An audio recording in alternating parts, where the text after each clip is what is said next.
First is just this deep knowing myself that I was being thrown around by the voices in my head, this busyness, you know, gotta do this, gotta do that.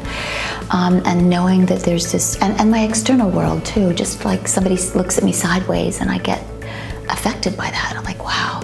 So I just had this deep knowing that I had resources inside that didn't allow me to get thrown around by the world.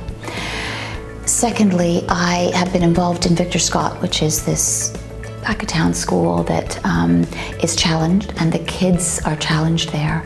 And a lot of the programs are social emotional learning, and I felt like it was all head up. And sort of you ask a kid not to do something anymore, and that, yeah, I won't do it anymore. But there's just not space for them to choose something different. And so I think I was excited to finally be able to contribute more than just a mentor and a reading capacity at Victor Scott to offering this to that community. I certainly think it's amazing for the teacher. So the teacher often wants you in because it changes the students. Okay, my student's going to be calmer. They're going to learn how to pay attention. They're going to learn emotional regulation, executive function. It's all great for that.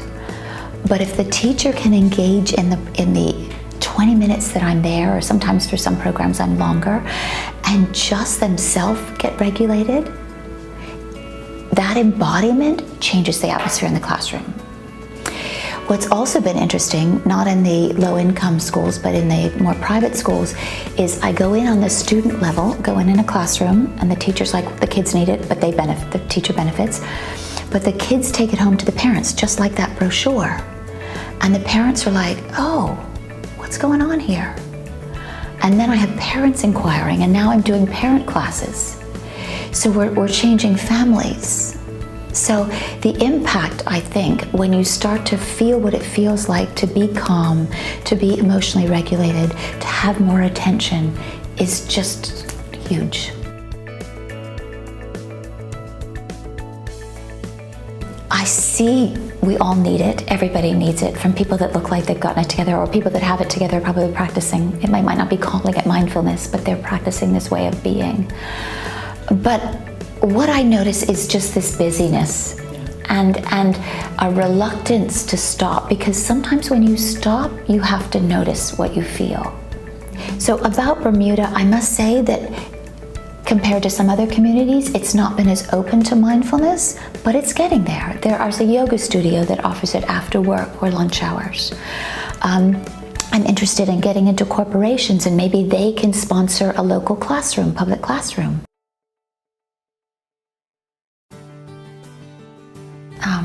Having just come back from a Mindful Schools retreat, and they are all about this community, and they have this idea that you create this hub, and the hub expands.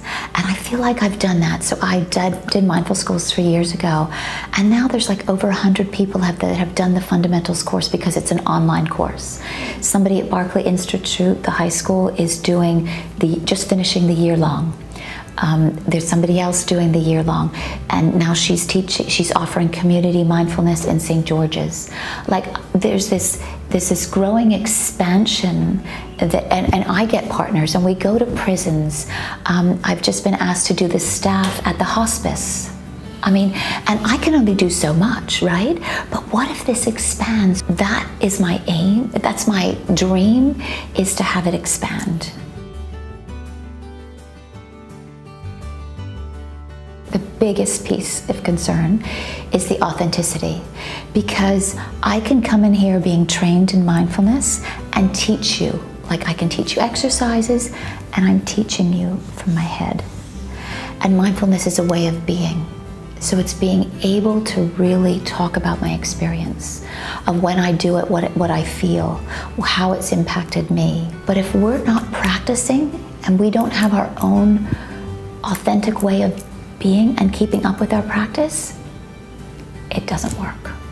And so that is something that's really hard to control, to hold too tight, because people might go off with the intellectual knowledge, but you can feel it. If I taught a class right now and I hadn't been practicing for 6 months, and I taught a class and I've just come off retreat, which I need to do constantly, and I'm practicing daily, you can feel it. You could walk away from this meeting and be like, okay, that's just another intellectual presentation. Let me write my notes on that. Oh, be happier. This is how to be happier.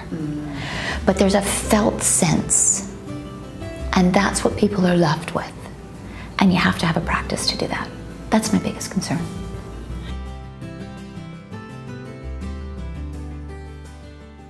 The community.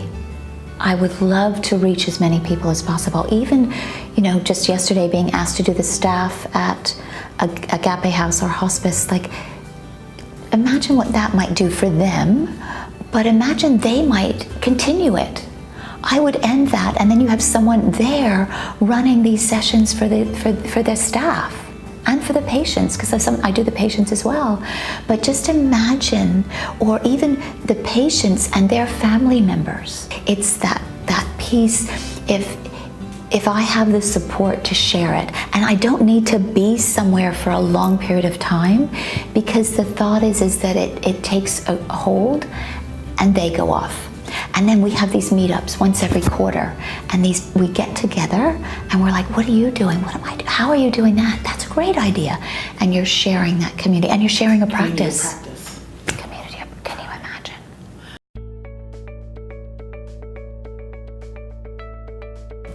We have a choice.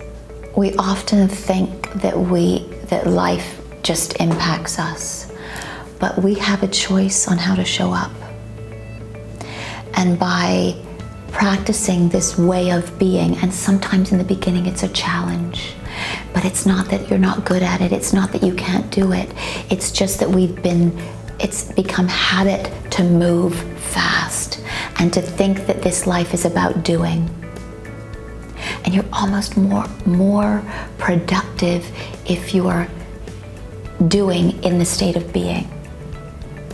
We can cultivate this attention so that we can attend to one thing, that we can attend to an emotion, that we can attend to a conversation, so we can attend to what we choose to attend to.